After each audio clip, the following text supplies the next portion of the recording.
Welcome back to the Paddle and Fin Podcast Network.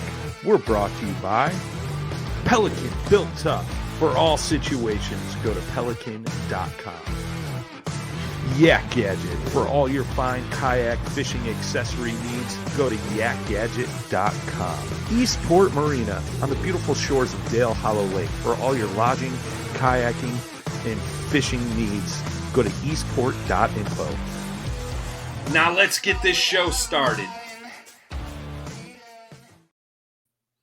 What is going on? Welcome back to the Reel Down on Paddle and Fin. With me tonight co-hosting, I've got my boy Chuck Wise. How you doing, man? Good, man. Like always. How you been? Good, man. Living the dream. Going to Disney Sunday, so I'm like, dang. Yeah, I'm jacked up. Well, and sad I'm about to spend all my money. But yep, you probably already spent that already, though. Yeah, most of it. Yeah. There's another 1,500 or so to be spent, I'm sure. Yeah, you got to get all like the funny hats and all that good stuff. Yeah, there you go. All right, so tonight we got some great guys with us. They won the first and second place from the All American Kayak Series on Lake Palestine, and we have Andy Moore and Michael Cates. Go ahead and bring them in. Well, we got Michael. Andy, he'll be in here in just a second. How y'all doing? Good. Who's got the bongos? I saw you had a guitar, so I'm a percussionist. So I had to freaking put a conga in the picture, right? Man, yeah, I can slap a bass out here if I need. I haven't played it in so long.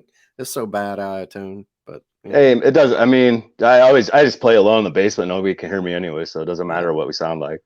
Yeah. The only reason I'm keeping it, my kid's got like a little drum set on the other side of oh shit, that was the worst thing you could do. I mean, my dad bought me a drum set when I was like 5, and it was, I mean, I played that thing all the time. It drove him up the wall, but it's great getting your kids into music though. So hats off to that. Yeah, cool. All right, so we've never had y'all on the show, so go ahead and tell everybody who you are. Andy, we'll start with you. And how just regular, what kind of kayak, how you got into kayak fishing, what you do whenever you're not fishing. Right. I mean, I fished my whole life. I've been fishing since I was like 1, before I could talk and walk. I bet, kind of I'm multi-species fisherman. I fish everything. I fish year round. I ice fish. I fly fish. I've saltwater fish. I've been to Alaska. I've been all around the world fishing, Mexico. I've tangled with some killer fish, and I mean, fishing's my life, man. If I didn't have it, I don't know what I'd do. So fast forward, 40 so odd years. I, boat guy my whole life pretty much, and had to get a knee replacement, and that made it pretty problematic to, unload a boat, run the trolling motor and all that stuff. So it was just kind of a natural progression to get into a kayak. I started an Old Town Predator, just a paddle kayak, and man, I tell you what, that I was hooked for life. It suits my style. It suits me. I'm kind of a loner, love nature. You're so close to the water, quiet. And I got rid of my boat. I gave my boat to my boy. I said, I don't want this thing anymore. And of course he was like 22, so he's all happy as can be. He's got a new boat, showing it off and all. So that's all good. But then I got tired of getting, I fished tournaments in the paddle kayak probably for 2 or 3 years, and I was at a big disadvantage, to these Hobie guys. You hands-free fishing, you don't get as tired. So I'm like, I'm on a Hobie, and they're so dang expensive. I don't know how I was going to do it. But that knee replacement, I was on this recumbent bike for rehabilitation. I'm like, I told my wife, hey, the Hobie might work pretty good to help me, keep me going. She's like, okay. So I was like, oh, it worked. So I got a Hobie, and tell you what, man, it helped my knee, and it changed. It was a game changer for me, because I could really compete better. Love it. So I still fish out of the Hobie PA14. Love it. I've had it since probably 2000. I think I had 2015. I got the PA14 2015. Still use it. Love it. And then here I am. I've heard from some other people that the way the Mirage drive is, it's a little bit easier on your knees. Oh yeah, it's great. I don't get tired. I mean, the first time out of the year, you get a little leg burn. And then as the season progresses, I mean, I can go like 20, 30 miles in a weekend and not even feel anything, you know? I mean, I've had a lot of surgeries in my life. I just, you know, I play hard, work hard. My shoulders I just actually had a shoulder surgery beginning of January. I told my doctor I had this big tournament in February. I'm like, I could, so last year at the All American, I was hurting so bad I couldn't even, because it was a 2-day tournament. I'm not a big fan of 2-day tournaments, but I'm getting used to them. I kind of like them now. It's just totally different strategy comes into play. But my shoulder, I was dying. I couldn't even move, and I had to drive home. And it's like, I need the surgery now, but I don't want to mess up. Well, I'm a huge ice fisherman too, so it's like I'm going to miss the ice season. But so I had my shoulder done, and actually I was on the ice 2 weeks later. But I'm not slipping on the ice because I have cleats on. So, you know, whatever I was jigging with one hand, no problem. So yeah, so it worked out great. This tournament, man, it was no pain, no nothing. So it was great. I'm glad that I got it done. So ice fishing. Where do you live at? I'm in Nebraska. So I'm kind of cursed here because our ice season is really short. I only get, like, if I'm lucky, 2 months. Most time we get safe. I mean, not, you know, safe ice. No ice is ever safe. I've fallen through 3 times in my life. Wow. One time, young and dumb, you know, I pushed it. But I tell you what, I think every ice fisherman should fall through so you know what it feels like especially when it hits your, you know what, I mean, because you want to get out fast. But the second time I fell through was pretty scary. It took me, you know, this was before any of the safety stuff was out. I mean, this was in like 1989 when I fell through the second time. And, you know, now we have spikes, we have floating suits and everything, but man, it was scary. So no, I'm a huge ice head. I mean, honestly, I get asked the question a lot, would you rather ice fish or open water fish? And it's a tough one. I mean, if my ice season here was as long as open water, I'd probably go with ice fishing. Just it's a different beast, man. I get a great workout. I don't know. I love fishing in the elements. I love just fishing in crappy weather. I don't know. It's just something about it. It's just the connection with nature. You're actually fighting the weather and the fish and all together. And I don't know. I just embraced it, you know, and being in Nebraska, what else is there to do in the winter, you know? So I'm just like, I'm fishing, you know, but that's the only way I knew. That's how I grew up. We fished year round. So I do travel. I used to fish a lot of tournaments when I was younger up in Minnesota. I did the Eel Pot Festival many years. I fished the Gull Lake, the Derby there. And one year it was, the actual temp was 35 below zero. The wind chills were 60 and actually 70, 80 below zero. This was like in 1994. And they didn't allow any shelters. And that was freaking brutal. I literally had to, the hard alcohol was freezing. And I had to drag my dad off and some of the other dads that were so drunk because that's all they were doing was just drinking. And they didn't know that they were getting drunk. And I didn't drink at all. I was fishing. You know, I don't drink when I fish. And yeah, it's pretty crazy. People were putting the hard alcohol in their clothes to keep it from not freezing. I have never seen hard alcohol freeze. It's pretty crazy. But so, you know, I ice fish all over, man. I actually went to Colorado this year and caught my personal best ice tiger muskie through the ice over at Antero. And I guess from what I've heard, nobody catches them through the ice there. And I guess I was like a hero that day. Guys were like running into me and stuff going, dude, you caught a tiger muskie at Antero? Nobody believed me. And I showed them the picture and like, dude, I have been guiding that lake for like 20 years and I have never caught a tiger muskie out of there. And it's like, it was just right place, right time. I changed it up. I was fishing a little salmo with an orange belly, catching trout.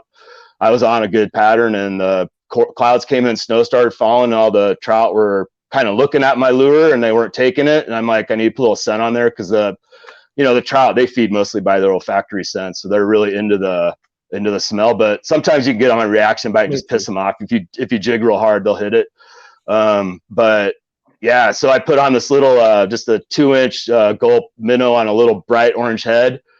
And I saw on my flasher this freaking huge mark come up and I'm like, this is going to be huge, brown or rainbow, man. And it took my line. I was outside. My son and his friends were in the hut and I just yelled, big fish, a big fish. And they all come running out. And I'm fighting this thing. I don't know what the heck it is. I have the biggest trout of my life on it. Ran into some weeds. And I had 3-pound fluoro on and I'm like, it was stuck in the weeds and I start pulling. My son's like, you're going to break the line. I was like, dude, I don't have a choice. I can't. I have to take control. This fish is just gonna spool me. I mean, it'll take all my line out once it gets out of the weeds. So I took control of it. Came out of the weeds, got up to the hole. This thing was so freaking big. I like looked down at it and I made eye contact with it, and it like looked at me, and I'm like, hey, pretty lady, I'm not getting you up. So it was a fun fight. Thank you so much. And all of a sudden, I'm like, I'm gonna try. So you never do this ice fishing. I put my arm down the hole and I had to pull my line backwards, and I thought my lure was gonna 9 times out of 10 your lure is gonna pop out of the mouth, you know. So I did it and it worked, and all of a sudden it popped up the hole. I went and grabbed it and I held it up, and my son, all of a sudden, was like, "Oh my god!" It was epic, man. We got some good picks, and I released it right away. So I just love that rush. Yeah, I mean, fishing in general, it's just that ever since I was a kid, that hit, you know, and that feeling you get when you get a hit like on a crankbait or a jig, and it just goes through your body, man. That's what I live for. But so I've taken up all the time. I could talk all night, dude. I have stories for hours. So let's give Michael a chance to talk. He looks like he's falling asleep over there. Yeah, we'll have you on. We'll get you on another podcast here, but I'm sure. That's cool. Whatever. Love to have you, man. Yeah, man. I could talk all day. I got stories galore, man. I blog a lot on my stories and my tournaments, and I mean, dude, that's nothing. Like I said, I've traveled the world fishing, so I mean, I could go on for years. Cool. Wow. Yeah, that's amazing. Right. Well, Michael, how about you, man? My dad taught me how to fish. There's a story that my mom tells that back when I wore diapers, that he changed my diaper and washed me off in the lake one time. And so he taught me how, and I grew up fishing Lake Fork. That's where I learned how to bass fish, and several other East Texas lakes. When I was a younger teenager, I would fish for stripers and other stuff, but I've almost exclusively bass fished since I can remember. I like to chase that big one. And let's see, I sold my boat in 2012 and got a kayak the same day, and I've never looked back. I could have got a boat, you know, a couple of times since then, man. I just got a bigger kayak instead. You know, it's something about just, you know, being closer to the water, quieter, a lot quieter. You know, it's just it's a little bit different sport, and it is more challenging from the time you set the hook till the time you get a hold of the fish. There's a lot more moving parts, man. I don't care what anybody says. It's harder to get, especially a big one, to get a hold of them in a kayak than it is in a boat. By leaps and bounds harder. For sure. And I started off paddling, but that didn't last long, man. I remember fishing a tournament on Ray Hubbard here in East Dallas, and I could see the dude. He was pedaling it, you know, and I could see him fishing this dock that I wanted to fish, and I just blew through it, you know, so many times. And when I went back, you know, later, of course, he was able to fish. I decided then I was going to get some pedals, and I did. And I fish now out of a native Titan 13. Oh, it's just, it feels like I'm standing on the deck of a boat, man.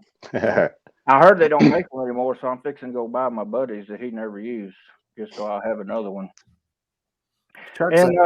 Chuck's saying a Titan too. Yeah, I got the 10.5. Yeah, when I had to pedal I also have a motor now, but when I had to pedal the thing, I was I was at a disadvantage, about a 3-mile range one way, you know. But now with the motor, it's the next best thing to a boat, you know. Except I can get shallower and get in between stuff a lot better. I enjoy it a lot. I fish mostly in the winter. I'm in the air conditioning and heating business, and so here in our part of the world, I work like a mule all summer, but in the winter, I get to fish quite a bit during the week. And from I say, my favorite time to fish in our part of the world is Thanksgiving to Valentine's, and that time when it's good and cold. There's not very many people out, you know. And it's a little bit easier to catch a big one at that time, at least where I go, you know. Yeah. That's about it, man. What's your home lake, or what lake do you fish the most? Fort Fort. Okay. and Palestine. Okay. You can. What's your biggest 12.9 out of God. Fort? Nice. out of Fort. That's awesome. 2002, March 3rd. Congrats, Dan, man. book us a trip, Dan. It's awesome, man. Yeah. I spent a lot of time out there, though. I've caught Oh some yeah. big ones. If you fish where they're at enough, you're going to catch one. It's just the law of averages. Did you watch any of the MLF event? All the Mhm. guys were fishing in the timber. Yeah, I actually had a tournament. I fished at BASS on Fort during the last ice storm we had. Man, we only have one every Mhm. now and then. We had two this year, and so I had been going all the way up till then regularly. But I have Wow. another tournament there, not this Saturday, but next Saturday. And I did pretty well. I'm pretty much in tune with what's going on. I believe. I think so. That's Yeah, awesome yeah, when you you when almost you won. like when you understand a lake, or like when you know what's going Yeah. on. That's always a good feeling. Yeah, it is. Over the years, I've never done real well at Palestine in a tournament because like we were talking off air, the best places to catch a big one aren't the best places to win a tournament just on Saturday. It's just too much going on, man. And I fell for that a number of times and had to scratch around. So I did something completely different this time. I fished the main lake. I fished all main lake stuff the whole time. Real shallow, about knee deep. Main lake docks, the walkways. Real shallow, and I had it all to myself. And they still had plenty of fish out there. I don't know where they spawn. I guess they spawn against the seawall. I've never fished like that before this year. I was just looking for something different. So you fish down lake at I Palestine? fished mid lake Okay. on the main though, the main arm. Well, here Yeah. let's The go mouth over. Let's go over the numbers ahead. here. Day one, I'll kind of go over all the numbers. Blake Collins was in first with 88.5. Ryan Thompson in second with 84.5. Michael, you were in third with 83.25. And Andy, you were in fourth with 82.5. So, I mean, going in day two, 6 inches back, Andy, and then, a little bit less.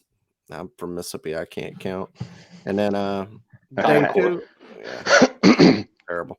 I didn't go to Auburn. I went to small school.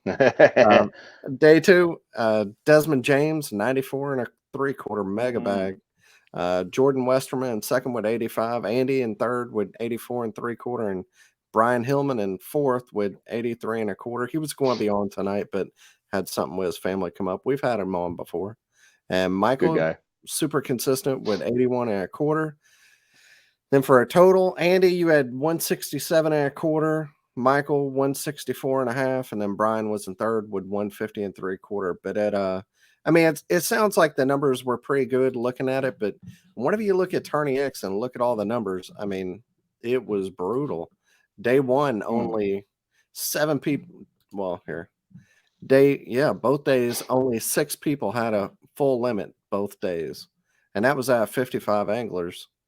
And then, yeah, so it was Brian was in third, and then after that, there was a huge gap between Michael and Brian, and then after Brian, it even fell off even further. So yeah, congrats on a great tournament and what were obviously tough conditions. What made it so tough? Why Well, so you asking me? so bad out there? Well, Yeah, go ahead. I think. So I think just the water cooled down. All the 3 major creeks at that lake, that they stay 60 degrees all year. Any day the sun shines, it doesn't matter how cold it is, or they just gain heat every day. And then whenever that last ice storm came, see, I'd been there the week, just a few days prior to that, and it was good. It was just dynamite fishing, and I think the water cooled down so fast that it freaked them out because they don't go anywhere. They live there in shallow. That's a shallow lake. But I think it gave them some shock or something. I don't know. It was real hard. I mean, I got a dozen or so bites each tournament day, but a lot of little fish. It was real hard to get a good fish to bite for me, And the biggest majority of my bites came. I just pitch it up against the post and just let it set, without moving it. Then your line just takes off. They just didn't want to. They didn't want to snap. They just I wouldn't even feel them bite it. Just see it move. That's I mean, there's just so many fish there. If you make enough presentations, you'll get a bite. But it's just they weren't very aggressive at all. Yeah, just looking at the lake, I've never been there, but looks like it's got some good grass, tons of docks. Mm-hmm. If you love to fish docks, that's your jam right there. Mm-hmm. And they live on them. It's a good lake, man. The average, I don't get excited at anything under 95 on a 95 inches on a regular day on a Wednesday. Okay. It's a real good lake for 3 or 4 or 5 pounders. Okay. So what was water temp where you were at? 50, 49, 50 the first day, 49 the second day. Wow. And was it muddy or clear or in between? Clear as I've ever seen it lake. Wow. Huh. It's a real tinted green. It's a fertile looking water. Bassy green, you hear it said? Yeah. It's good. Now, all the creeks are generally muddy in years past, but this year, I guess we hadn't had as much rain. They're clear now. Clearer than I've ever seen them. Andy, well, I guess we'll start with you with your day one. Well, I mean, great minds think alike. I fished the main lake too. I pre-fishing. I went up to the Kickapoo, and it was pretty muddy up there for me. I must not have been in. I mean, it's the first time I've ever fished this lake, and I started studying after our Nebraska championship in September. I started studying this lake like hardcore, putting a lot of hours trying to figure it out, But I knew it'd be pre-spawn. I knew I'd catch some big ones up in the creeks. They'd be staging, they'd be getting ready to spawn. It was all good to go. That cold front came through, and I mean, it was like 80 or 70 like the day before I got there, and it dropped to like 28 degrees. So I know that it's going to scatter them. They're going to be like what Michael said. They're going to be in shock. It's going to freak them out a little bit, but they'll still be in the areas. They're just going to be scattered. Pre-fishing, I tried up the Kickapoo. I mean, I had bites, but it really wasn't what I wanted to fit. It just wasn't feeling good. Ended up hitting a stump really hard, bent my drive really bad, and I flipped my drive over and put it in reverse to go forward to try to bend it back and hit another stump, but the rod's still in the same place. So I bent it so bad that my drive wouldn't move, and I had to like paddle back probably a mile, but I was with the wind. I mean, there was 2 footers, so I was just riding like a surf. I was done pre-fishing, so I just kind of had to, regroup, recess what I was going to do pre-fishing day 2. Pre-fishing day 2, I hit Saline Bay. It was really cool. I mean, it was like its own little lake, and I had good bites off the docks all day. I'm like, cool, I can come here and catch a limit, no problem. And the weather for me is like my game. It's like right up my alley. I thrive in bad conditions. And I knew that people were going to struggle, mentally. I mean, that's the bad weather. That's where it gets you mentally. You start thinking about your cold hands, your cold feet, your wet body. And as soon as you start thinking about that, you're done fishing. I mean, you might as well just put your rods down because you're not focusing on your fishing. And that doesn't even faze me. And like Michael said, I was getting bites that you couldn't feel them. You had to watch your line. So I had to have laser focus, like watching my line and like 20-mile-per-hour winds, 2 footers. I'm just staring at my line, just focusing on that. And you see your line move, and I give it a 2 count, and I lay into it, and I have a fish. It was weird. I mean, I had some good solid bites. I mean, I tried, I'm a jig fisherman, but that's my main thing. I got no bites on a jig. I had to downsize. I had to use my small walleye rod I think I had like 7-pound fluoro on it and a small, like 1/8 ounce head with the plastic on it. I caught all my fish on. I did upgrade a few on the lipless during the tournament, but I caught all my fish just finesse fishing. I seriously had to hypnotize them to bite. And I like Mike said, I was on the main lake. It looked clear water, beautiful water. I loved it. You probably like 6-inch, 7-inch, 8-inch visibility, which is perfect for what I do.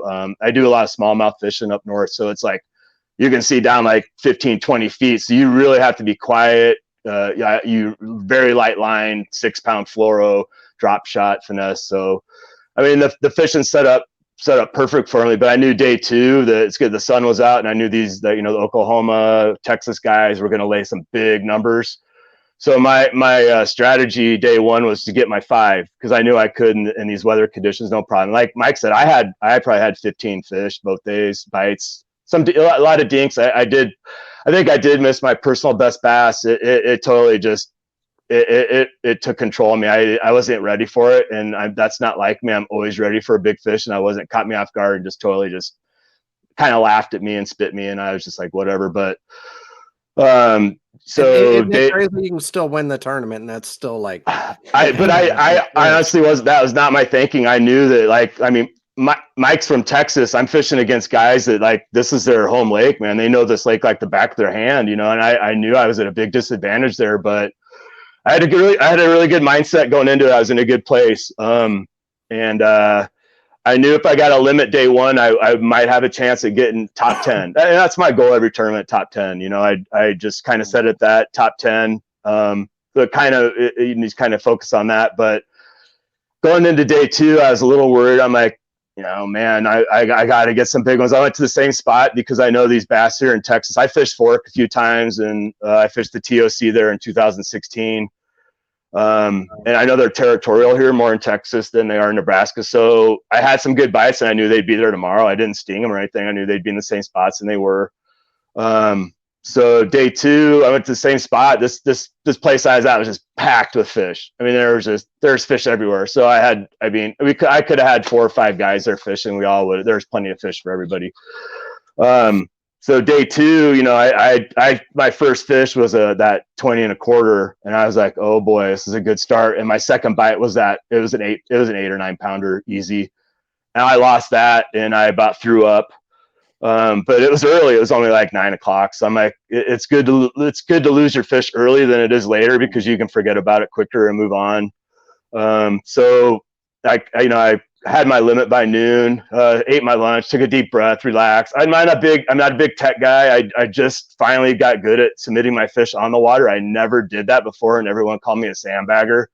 But I'm like, I'm not a sandbagger. I just can't do it. I focus on fishing. I'm not looking at the leaderboard. I'm fishing. Every second counts. You know, I'm not taking the time to download these fish. I got an hour afterwards. I'll do it then. But I'm so glad I'm doing it now, because that is the most stressful part of my tournaments, was after tournament, sitting in my truck, going through all these photos, trying to submit them. Did I submit duplicate fish? I mean, that would freak me out. I mean, everybody knew to stay away from Andy when he's doing this, because he's a freak. Like, don't get near him. So I'm so glad it's so easy, because the tournament's over and I'm just like, I don't have to do anything. I'm done. I've submitted all my fish. I'm good. But, you know, reception does play an issue sometimes. Like our Nebraska championship, I had no reception, so I had to do it. But so going into day two, you know, I needed a good limit, but I just needed fish clean to get my 5, and I'd be in the top 10, you know, and I guess it was just destiny, man. You know, I've always blown it day two in tournaments too. I always, historically, if you look back at me, I'm always do pretty good day one, you know, but it's not how you start, it's how you finish. And I always had to remind myself, you got to finish hard, man. You got to finish strong. And stars aligned. I got lucky, and I pulled this one off, man. I've worked my ass off, and I finally, you know, I earned it, and I'm pretty happy for myself. I've had a pretty rough couple of years in tournaments. You know, I've been so close so many times, and it's just, I mean, I've won some events. I've won some big events. I won the MKFS, the Midwest Kayaking Fishing Series in 2017. I've won a couple of big events, but it's been a long time, you know. I mean, it feels really good. But I mean, that's not what defines me, and it's not about winning. It's all about just, you know, catching fish. I don't really care. I just have fun, man. I just love fishing, and I'm so competitive that it just helps with my competitive outlet. So I'm just blessed I can fish, and blessed that I did well enough to, you know, get a check, and it feels pretty good, man. I needed it really bad. And it's what, $200 entry fee? 175. 175. Are you fishing all of them now, or just? I'm trying. I fish the Nebraska circuit, and there's a couple of tournaments overlay. I also have a club here. I fish at the Omaha Toads Angling Alliance, and we have a big tournament at Roy Lake. So I might miss the St. Clair one. I'm a big smallmouth fisherman. That one's going to kill me because I know I can do really good on St. Clair too, right? Oh my God, my son fishes there all the time. He shows me pictures of like 6 pound, 5 pound smallies.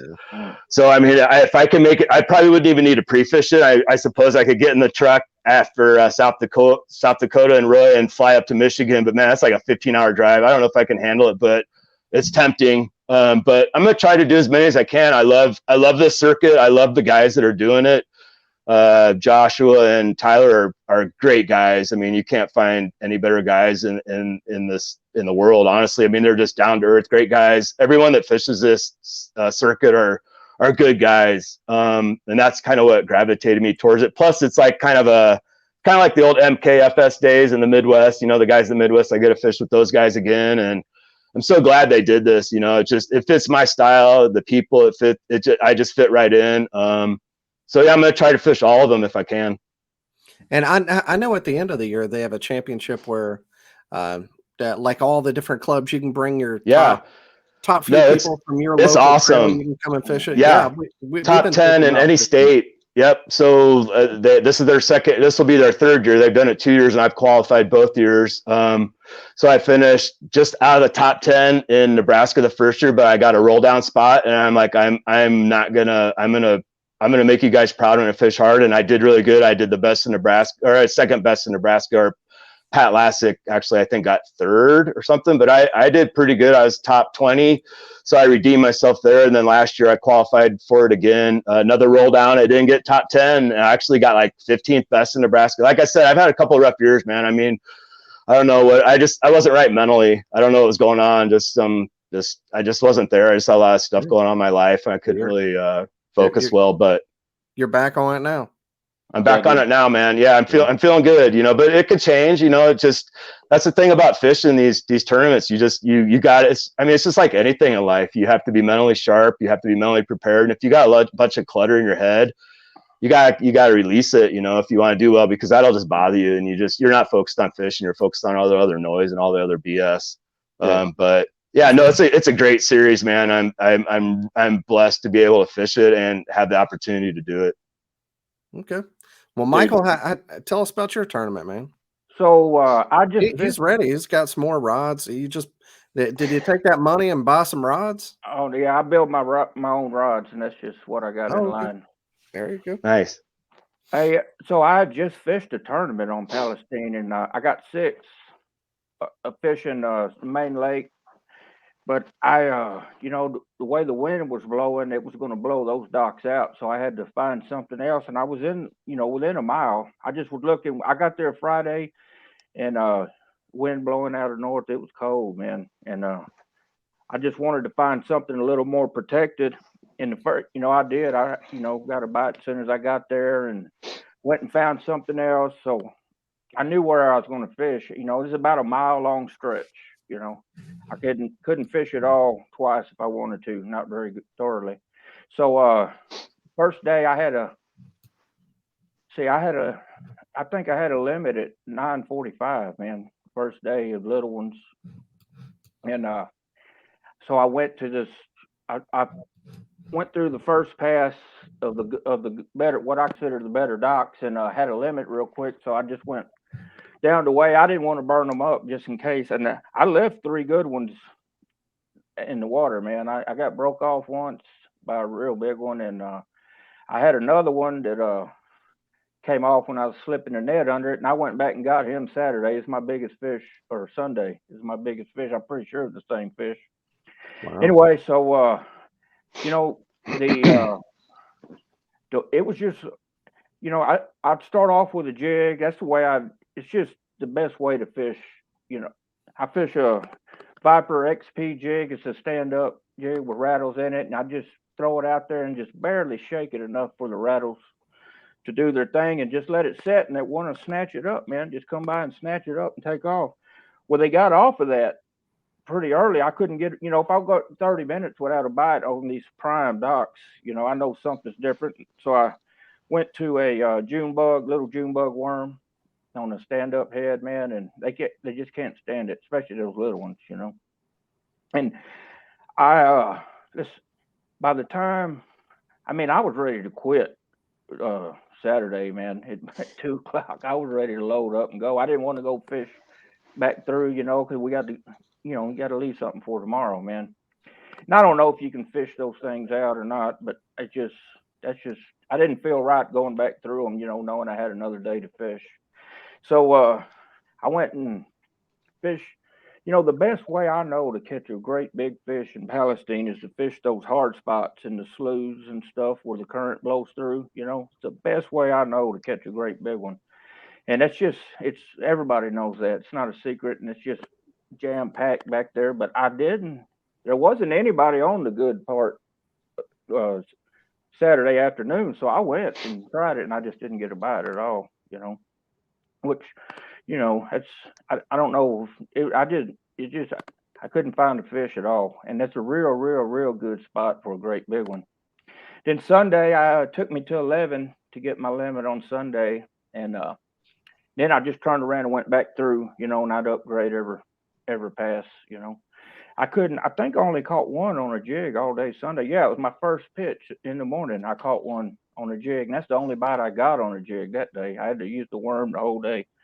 And I never could catch nothing winding, man. I got off. I went to those docks I'd fished the previous tournament, and only 2 of them weren't blowing out. And I threw 2 casts under it and got 2 bites. And then I hit the dock with my kayak, and that was that, Then I went back through, and I remembered it was about a 5-pounder that I lost on a ladder of a dock. It's the deepest ladder that I fish is like 7 foot, and sure enough, man, I went back after it was like 2:45 when I caught that fish.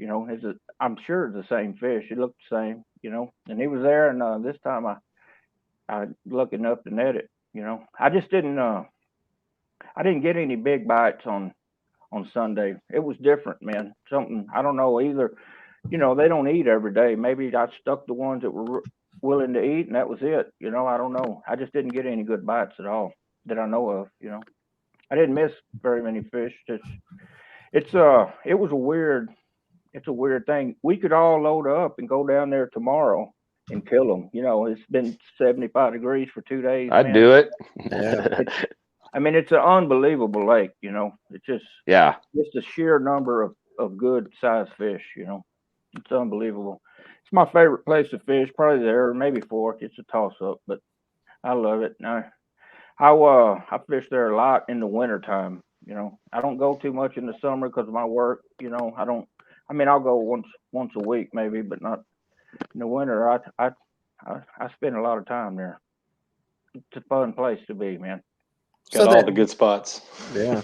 That Viper jig you were talking, what kind of jig is that? So you're flipping it? Yeah, it's a Viper XP jig. It's made by a guy, Mark Mitchell on Lake Fork. He makes them. And it's got a rad on it, stands up perfect, and the tail of the crawl just stands there, man. And it's too much for them to stand, It's just flapping at them, and that's what that's what I caught all my fish on at the previous BASS tournament on Fork too. Every fish I caught was on that. And I just think it's a stand-up flipping jig though. Yes. Oh, okay. Viper XP lures. Oh, Check them out. They're good. Ever since I've probably been using them for 20 years now, exclusively, especially in the winter. It's the best wood jig I've ever used. It's got a tapered. The head is tapered. It comes through wood so good and stands up. You just let it. This time of year they're not. Sometimes they'll bite it on the fall, but usually they just have to look at it a long time before and you want something to kind of flat. If it's laying on its side, I don't get anywhere near as many bites. Not this time of year. Are you fishing brush in front of the docks or just the dock itself? The walkways of the docks usually. Okay. Not even the front. I didn't fish the front of a dock. So I lost a big one at the front of a dock. And the reason why, because I just pitched there as I was moving across. Didn't even recognize it was a bite until he already had me under the ladder and he broke me off, and it's a big one. So the next day I had to fish the fronts of the docks, and I caught my biggest fish came at about 7 feet, but every other fish came in under 2 feet. Saturday, my biggest came in a foot of water. The first pole the first pole on the walkway in Wow. 20-something degree weather, you know. They just Wow. don't care on that lake, man. Yeah, I was catching them on I upgraded, so I caught most of my fish about 3 to 5 foot of water, but I upgraded on the docks too with the lipless, and it was like I was catching them in 2 feet of water. I mean, it was crazy. I didn't think it would happen, and I was gonna try it, and I threw my lipless in between these 2 boathouses, and bam, I got one. I'm like, whoa, and I kept doing it, and I kept catching them, and I caught 4 upgrades during the tournament after I filled my card both days doing that. So yeah, I was shocked too that they'd be that shallow. Yeah, that's where they live, man. It's just even my biggest fish out of that lake is 8 1/4. I caught this past August, and Nice. it was in Congrats. 3 foot of water, man. You know, Wow. under a dock, Yeah, that's 3 foot of water, man. Yeah, that's what I hear. And from experience too, the Texas bass, they're very territorial. I mean, they ain't gonna move a whole lot of ways. I mean, if they like a spot, they're staying there. Doesn't matter what the water temp is. Mm-hmm. That's what the Palestine's like that. At Fork, I generally fish deeper in the hot summer. You know. Yeah, I do.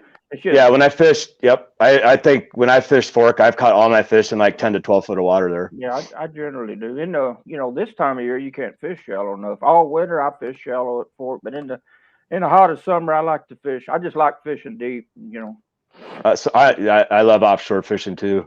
It's fun. I'm not the best at it, you know, but I'm better at getting up in there with them, you know, right up the creek or something. But I just know that. I mean, whenever I had a boat, me and my brother, there was one boathouse that had a brush pile under it, and it was in 18 feet of water, the last dock before the dam on Palestine. And we tried, and it was a big brush pile. And we tried to catch them out of there. And you know, I catch a 2-pounder every now and then, but I've never been able to catch any deep bass on Palestine at all. And I've tried a lot. You know, I never have. Some guys do them, but not that many. Right. You know? I wonder why that is. I mean, that'd be a great place for them to like hang low and get weird. Yeah. I mean, every lake's different. Yeah. Water, it doesn't. Yeah. I don't know, man. I mean, the stripers and the crappie live deep. You know. Right. Yeah. I mean, every lake's different too. I mean, true. that's the weird thing about it. There's crazy. When you know the lake. Is it just forage based, like bluegill eaters, where they're just staying up shallow? Is it more of a forage thing? It very well could be. They got to eat. I would think so. Out there, yeah. You know. I mean, where the food is, that's where they are. You know. I mean, I was fishing a wind blowing shore, and there was shad everywhere. I actually almost thought about throwing a buzz bait for a minute because there was a couple bass. I could see their tail fins chasing shad shallow. I'm like, wow. I didn't bring any surface lures. I swear to God, I probably could have caught one on a buzz bait. I mean, they were chasing shad in like 2 feet of water. If I would have put a buzz bait on, I guarantee I would have caught one. But it was 28 degrees out. I'm not bringing any surface stuff. There's not going to be a surface bite, but I probably could have. But yeah, I think obviously they're where the food is, you know. I mean, that's what they eat. That's what they do. They eat and they breed and they, you know, go to the bathroom. That's their life. That's right. All right. Well, I mean, we don't want to take up too much of your time. We appreciate y'all giving on, but before we let everybody go, we want to give you a chance to shout out anybody that makes fishing easier for you. Andy, we'll start with you, man.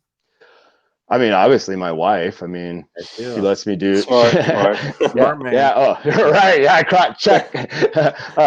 No, I mean, she's my biggest fan. I mean, we're best friends. I mean, she's my high school sweetheart. I mean, I've been dating her since I was 14 years old.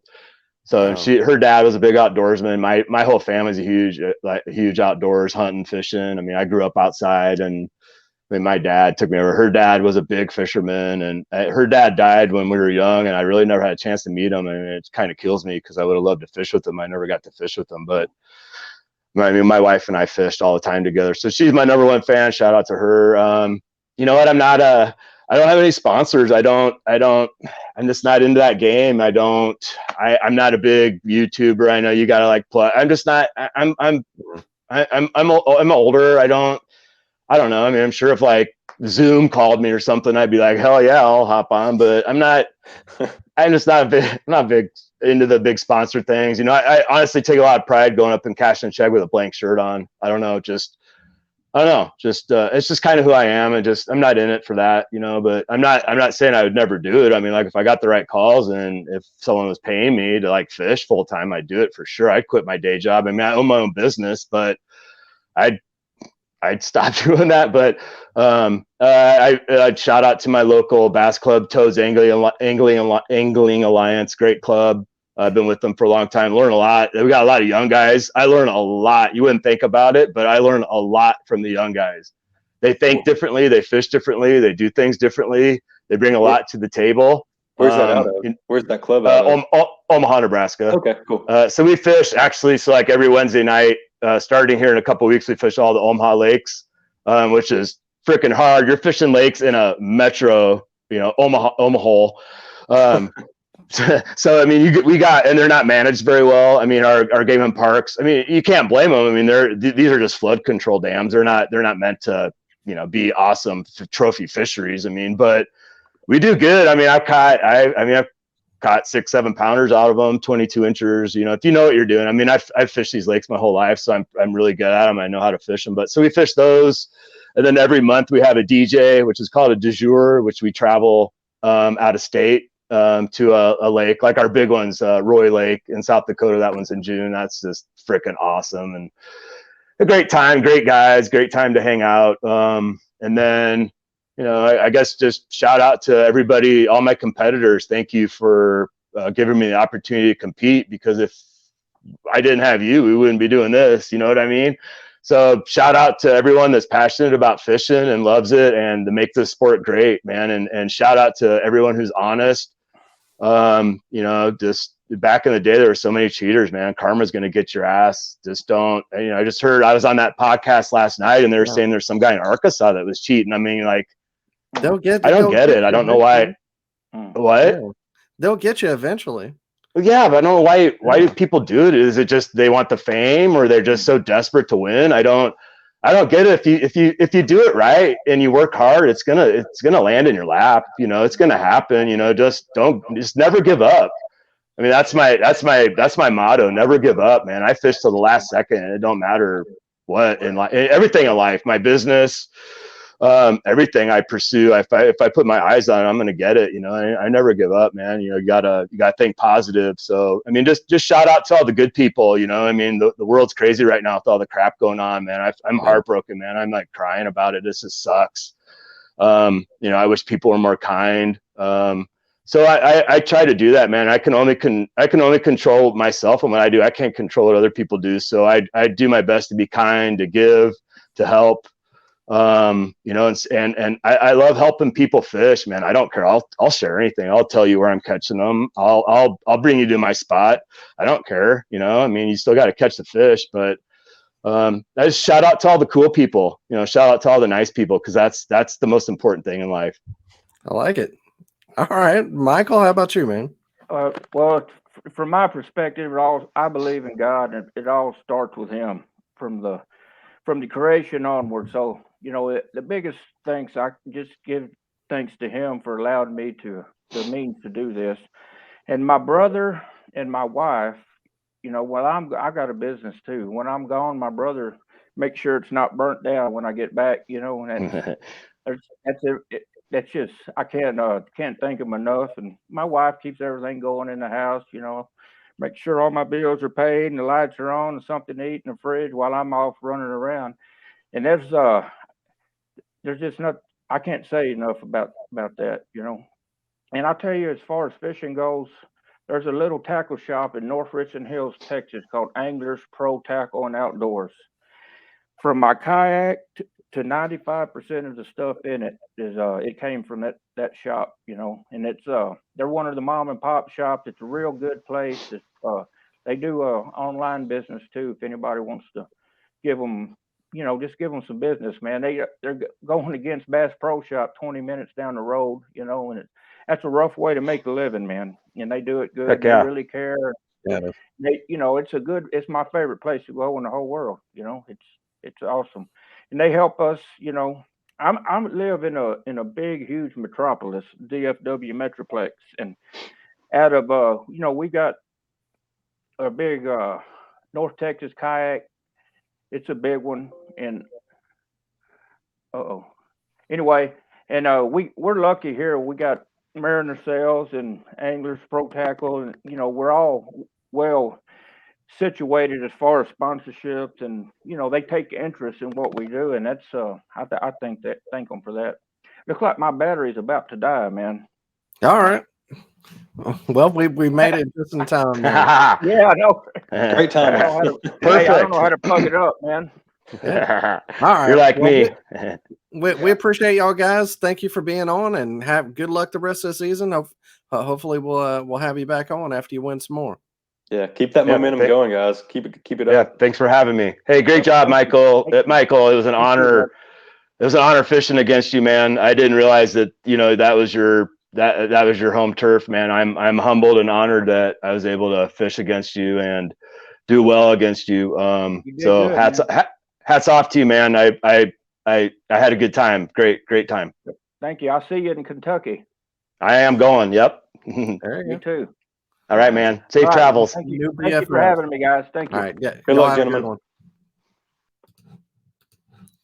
I thought about, I mean, it's stupid, but I thought about opening up a tackle shop right across the street from Bass Pro and call it Bass Amateurs.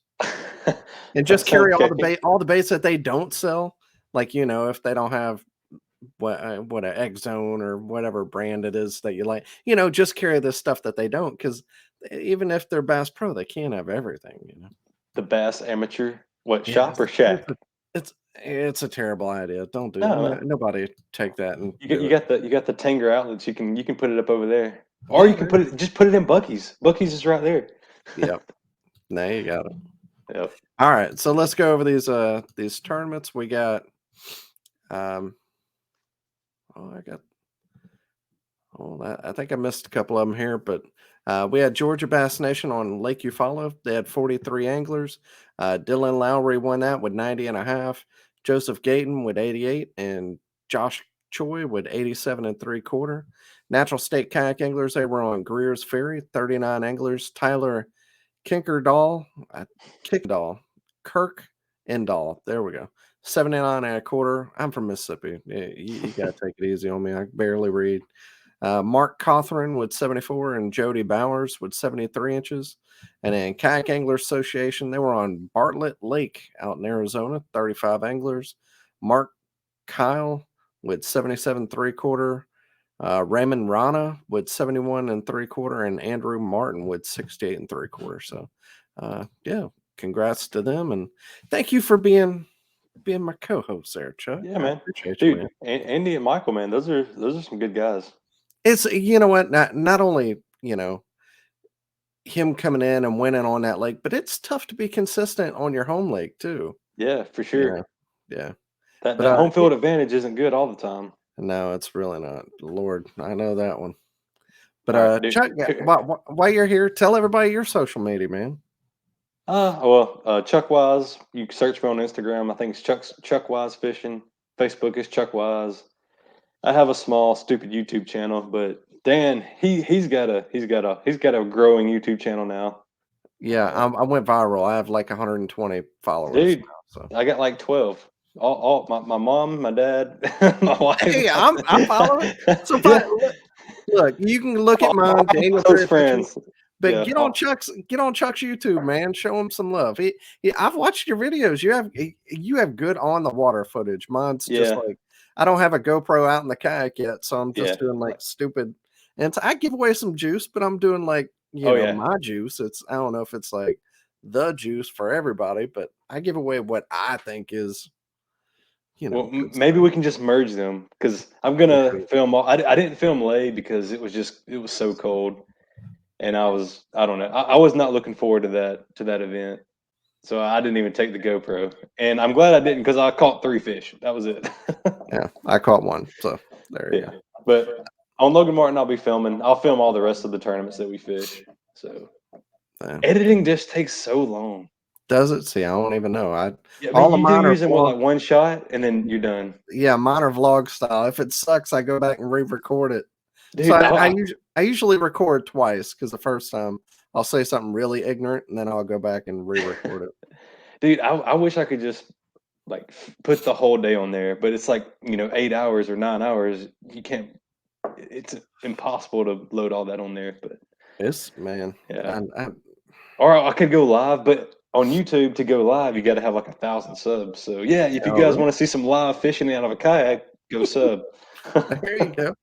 So, all right. Yeah, follow our YouTubes though. Chuck Wise and Daniel Perry Fishing. Get on there. Yeah, Chuck Wise Fishing if you wanna see something, but it's not that good. I like your videos, man. Don't be like that. Like I said, I got some. I'm gonna get a better GoPro probably this year. Sell the house and all that stuff works out. I'll buy your old. Oh, sell me your old GoPro. Okay, yeah, we can do that. I'll just give it to you. I ain't gonna sell it to you. I'll give it to you. All right. Well, thanks for watching, everybody, and we'll see you again next time.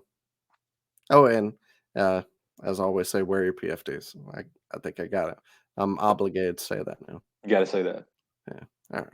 See y'all next week. Later. See ya. Thanks for tuning in to another killer episode here on Paddle and Fin. Be sure to drop a 5-star rating, a thumbs up, or smash that subscribe button on any platform you're listening in on. Be sure to check us out on Waypoint TV, waypointtv.com. Make sure you sign up for the Fantasy Kayak Fishing League at paddleandfin.com/fantasy. You could support this show through Patreon, patreon.com/paddleandfin. Don't forget to check out the website, paddleandfin.com. Catch us on YouTube. If you got a question, comment, or want to see a future guest on the show, be sure to email us at paddleandfin@gmail.com. Shout out to our show supporters, Yak Gadget. You can check out all the fine kayak accessories at yakgadget.com. Pelican Professional. For all your cases, coolers, and lighting needs, go to pelican.com. Rocktown Adventures, your Midwest premier paddle sports destination. Go to rocktownadventures.com. Eastport Marina, the beautiful destination on Dale Hollow Lake. If you're looking for lodging, kayaks, kayak accessories, or anything fishing related on the beautiful Dale Hollow Lake, go to eastport.info. And Jigmasters Jigs. When in doubt, get the jig out. Go to jigmasters.com and fill your tackle boxes today.